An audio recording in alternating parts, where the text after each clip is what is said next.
Dans cet exemple, nous allons voir comment mettre à jour le site internet qui est ici, et plus particulièrement cette page, de façon automatique et en le déclenchant par mail. Donc nous avons un script qui permet de générer la page HTML qui correspond au produit,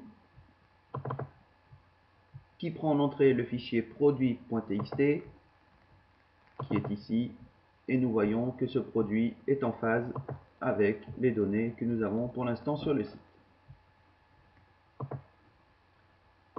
Donc ce script prend le fichier texte produit.txt en entrée et génère le fichier boucherie.php. Nous allons demander à DXM de nous générer la tâche planifiée pour savoir l'action qu'il faut lui demander. Voilà, tâche planifiée. Nous avons mise à jour site. Voici l'action qu'on doit lui transmettre pour exécuter ce script. Nous allons supprimer ces deux tâches. Voilà.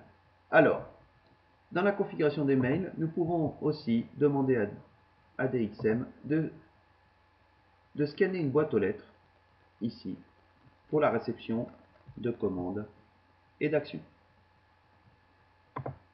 Nous avons dans les tâches planifiées une tâche qui permet d'aller voir cette boîte aux lettres et savoir si des actions sont à exécuter ou non.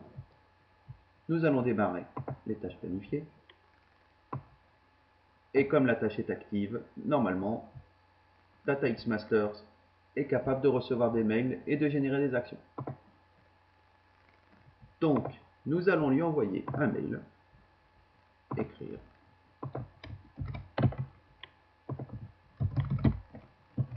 à DataXmaster, mise à jour du site, et dans le corps du message, nous allons mettre ces informations. Donc, dans ces informations, il y a un mot de passe. DataXmasters a un mot de passe pour savoir si le mail est valide ou non. S'il n'authentifie pas le mail, il supprime et ne fait pas l'action. S'il authentifie le mot de passe, à ce moment-là, il génère l'action qui suit. Réponse égale oui. Cela veut dire qu'on va demander à DXM de nous renvoyer par mail le résultat de l'action. À quel moment elle est exécutée, comment cela s'est passé, et en réponse à ce mail, et donc à l'adresse d'où ce mail a été envoyé. Ensuite, notre script a un fichier en entrée qui s'appelle produit.txt. Donc nous allons dire par mail que c'est ce fichier qu'il va falloir utiliser pour enregistrer les données que nous allons transmettre par ce mail. Et ici, nous avons la forme des données que nous transmettons, ici, dans ce cas-là, un fichier joint. Ensuite, l'action que nous avons besoin de lancer, et nous avons vu tout à l'heure DXM nous générer l'action, lance le script RSS avec le fichier script. Voilà, donc reste plus qu'à lui joindre le fichier texte. Donc nous allons lui joindre un fichier ici où il n'y a que 4 produits. Donc je prends mon fichier et je le mets en pièce jointe.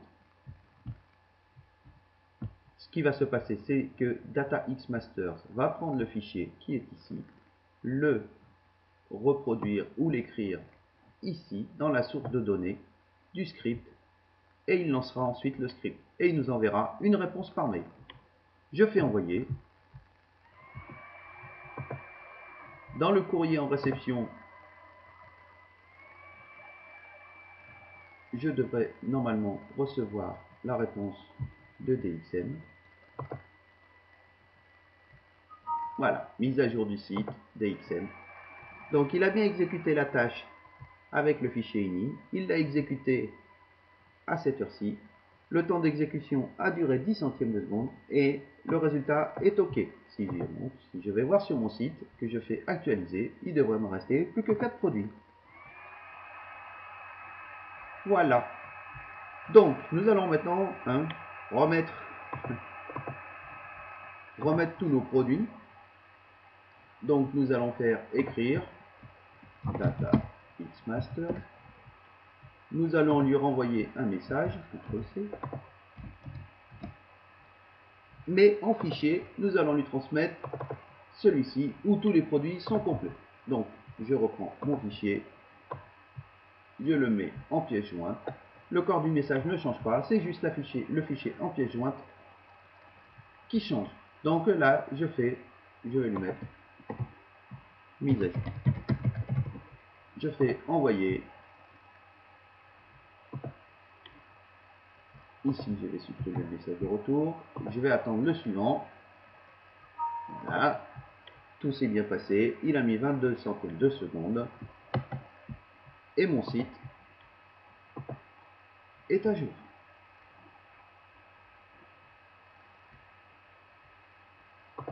Voilà ce qui clôture. On peut arrêter ensuite les tâches planifiées ou le laisser pour la prochaine session.